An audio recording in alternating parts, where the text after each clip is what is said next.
बच्चों, भारत की पावन धरती पर ऐसे शूरवीरों ने जन्म लिया जिन्होंने अपने कार्यों से देश का, अपनी मातृभूमि का नाम रोशन किया तथा अपनी ताकत के आगे दुश्मनों को दांतों तले उंगलियां दबाने पर मजबूर किया। ऐसे ही एक योद्धा की बात हम इस वीडियो में करेंगे जिसने महज 12 वर्ष की उम्र में राजगद्दी संभाली, जो बचपन से ही निडर और साहसी था, जो आवाज़ सुनकर ही दुश्मनों को मार गिराने में माहिर था। यहाँ हम चर्चा करेंगे पृथ्वीराज चौहान जी के बारे में, जिनकी शूरता की चर्चा आज भी होती है। बात उस समय की है बच्चों, जब भारत छोटे छोटे टुकड़ों में बटा हुआ था। यहाँ तक कि आज का तहसील भी उससे बड़ा होगा, इतने छोटे छोटे राज्य उस समय थे। उसी समय एक बहादुर बालक ने जन्म लिया। 1168 ईस्वी में इस बहादुर बालक ने जन्म लिया। उनकी वीरता के चर्चे बचपन से ही थे। उनकी माता कर्पूरा देवी और पिता का नाम सोमेश्वर चौहान था। पिता की मृत्यु 1179 में एक युद्ध में हुई। पृथ्वीराज चौहान की वीरता के चर्चे बहुत थे। एक बार बचपन में उन्होंने एक शेर को बिना हथियार के मार गिराया था।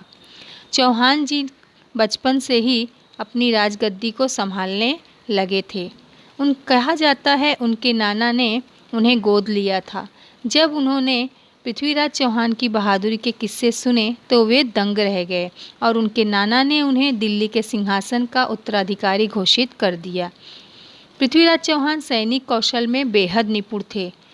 चौहान जी दिल्ली की राजगद्दी पर बैठने वाले चौहान वंश के अंतिम शासक थे। वे एक कुशल योद्धा थे। उनके बारे में कहा जाता है कि 4 बरस 24 गज उंगली, अष्ट प्रमाण, ताऊ पर सुल्तान है मध्य चुके चौहान, सुनकर ही बिना देखे दुश्मन का ढेर कर दिया।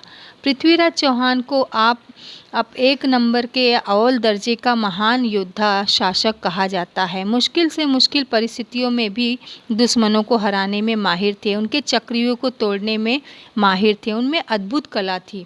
जिस समय पृथ्वीराज चौहान अपने साम्राज्य का विस्तार कर रहे थे, उस समय उनका सामना मोहम्मद गौरी से हुआ। लगभग 16 बार उन्होंने एक दूसरे से युद्ध किया और 16 बार उन्होंने मोहम्मद गौरी को पराजित किया। मोहम्मद गौरी जब 17वीं बार उनसे युद्ध किया तो उन्होंने धोखे से पृथ्वीराज चौहान को बंदी बना लिया और एक निर्दयी क्रूर राजा था, कौन? मोहम्मद गौरी। उन्होंने पृथ्वीराज चौहान की आंखों में गर्म लोहे की छड़ डाल के उन्हें अंधा कर दिया। परंतु यहाँ पर भी पृथ्वीराज चौहान ने हार नहीं मानी और उन्होंने मोहम्मद गौरी को मारने की योजना बनाई। शब्दभेदी बाण के द्वारा उन्होंने मोहम्मद गौरी को मारने की योजना बनाई। अपने दरबारी कवि तथा अपने करीबी दोस्त चंद्रवरदाई की सहायता से उन्होंने शब्दभेदी बाण की कला सीखी और मोहम्मद गौरी को मारने की योजना बनाई।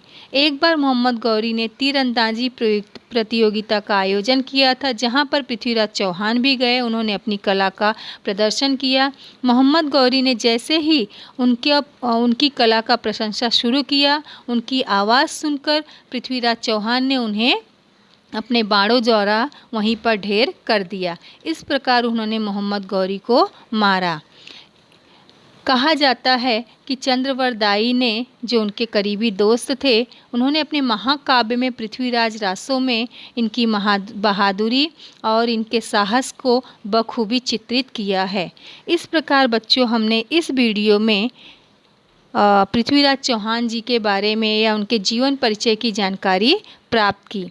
अगले वीडियो में हम देखेंगे मोहम्मद गौरी के बारे में।